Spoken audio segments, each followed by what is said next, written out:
Thank you so much for joining me today. Looking forward to do this quick chat.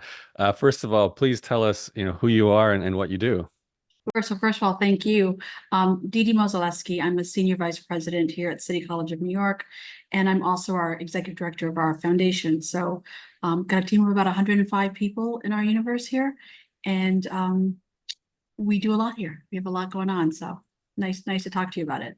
Yeah, I appreciate the time. So, obviously, we're here because we've been working together. I was looking; it's more than 2 years, I think, since we first did a phone call, and you came to work with Inbox Done. So, maybe go back in time to that time before we met. What was it like for you, just with your email and your overall situation with all those sort of tasks? So I should say I try not to think about that time. It still causes stress. No, I have 9 emails that I have to pay attention to. Besides, so 2 of my own. Our president has 2 accounts, and then we've got a number of other accounts that I manage. And I woke up one day, and I didn't know how people did it. I could no longer understand how people were managing their own inbox if mine was as busy as it was. I was fielding hundreds of emails an hour. And it was getting to a place where I would come into work in the morning and I'd be in a really great mood until I got about 8 minutes away from my office. And then I would get stressed. I'd be stressed.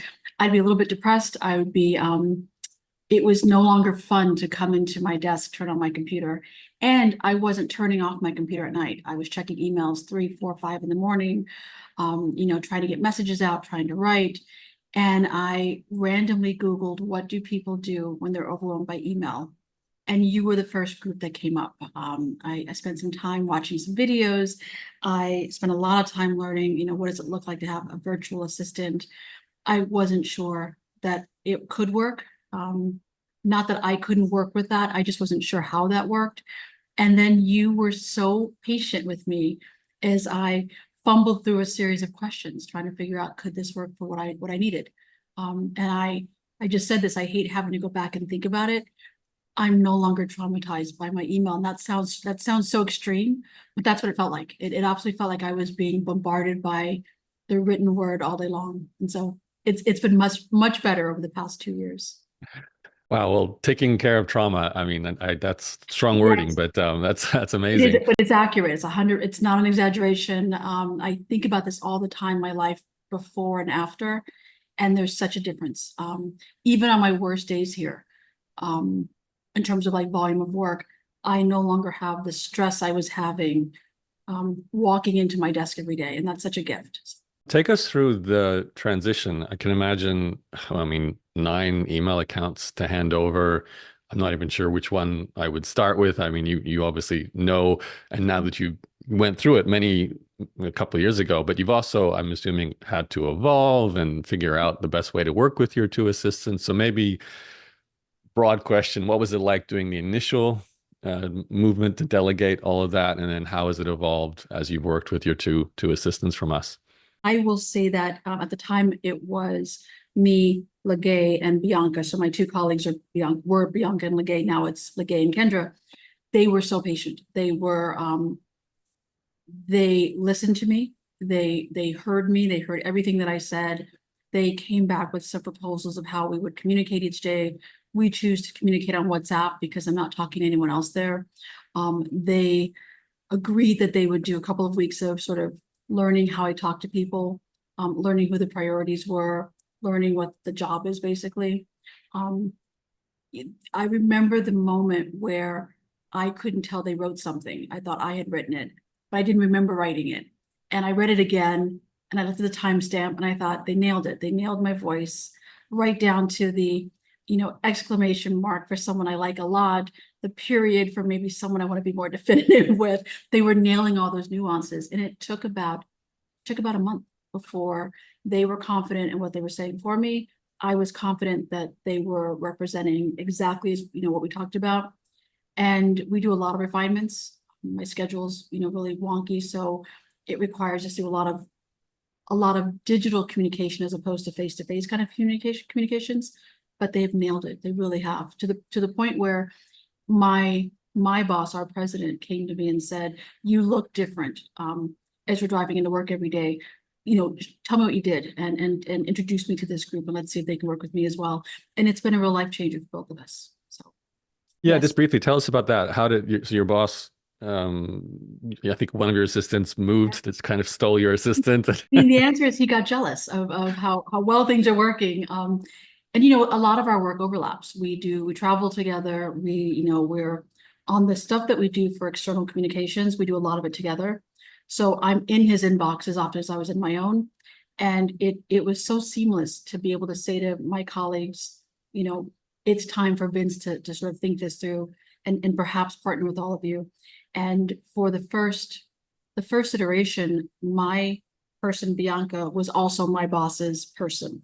So she bridged us seamlessly. And now one of my colleagues, Kendra, is also my boss's person as well. It's made life so much easier because they're also able to catch things for both of us in a way that we couldn't have done it on our own. And yeah, I like to think he was jealous. I know he was, but it's actually made everything about our work so much easier. I'm curious, I mean, I'm not sure what your role, like I know everyone has email, but what are the sort of tasks both you and your boss were comfortable delegating? Because everyone has a line where they feel like maybe I can't hand that over, or maybe I can. What's some examples of some things that they do for you? I'll start with the thing I don't have them do. If we've had moments on campus where we've been in some type of crisis or another where there's a public communications aspect, I don't have anyone from my team, including Legay and Kendra, respond to someone who is belligerent or inappropriate. I would never ask anyone to do that. I take those. So they flag those for me.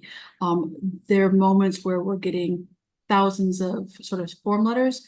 They did me the great service of curating them, coming up with a response one time, and then us being able to answer things as they needed to. So they've done that kind of work.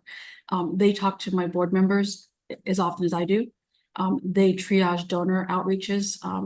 If I'm traveling or if I need to be out for something, they talk to all of our donors for us. They handle scheduling for us, both internal and external.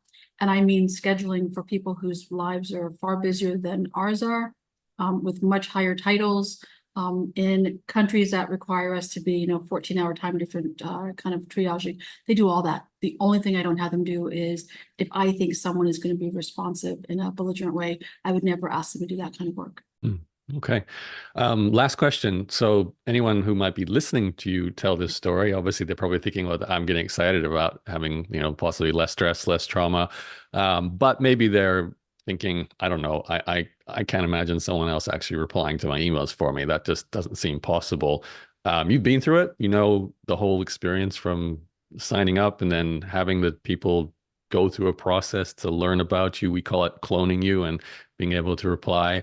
What would you say to that person who is listening in and might be still sitting on the fence about whether it makes a difference and whether it works? If you yourself will commit to partnering with your team, Yarrow, it's brilliant. It's masterful. The work that they do every day. Nobody believes that I haven't met these two women in person, that we're not sitting together all the time. They protect my time. They got to know me really well through written words, right? They see how I talk to people. They see how I engage. I trust them with everything. And I actually didn't think I was going to come to this easily. I thought that the nuance of the work I do, it'd be hard for them to figure that out and not be here. I was wrong, 100% wrong. I was also wrong when I thought that people who were used to dealing with me wouldn't allow themselves to work with, at the time, Bianca and Legay, and now Kendra and Legay, in the same way. And people they trust them, they respect them, they go to them for advice around what, things they want to get out of me. It is like having two of the most wonderful colleagues, but also two best friends who see everything about my life and they make my life better.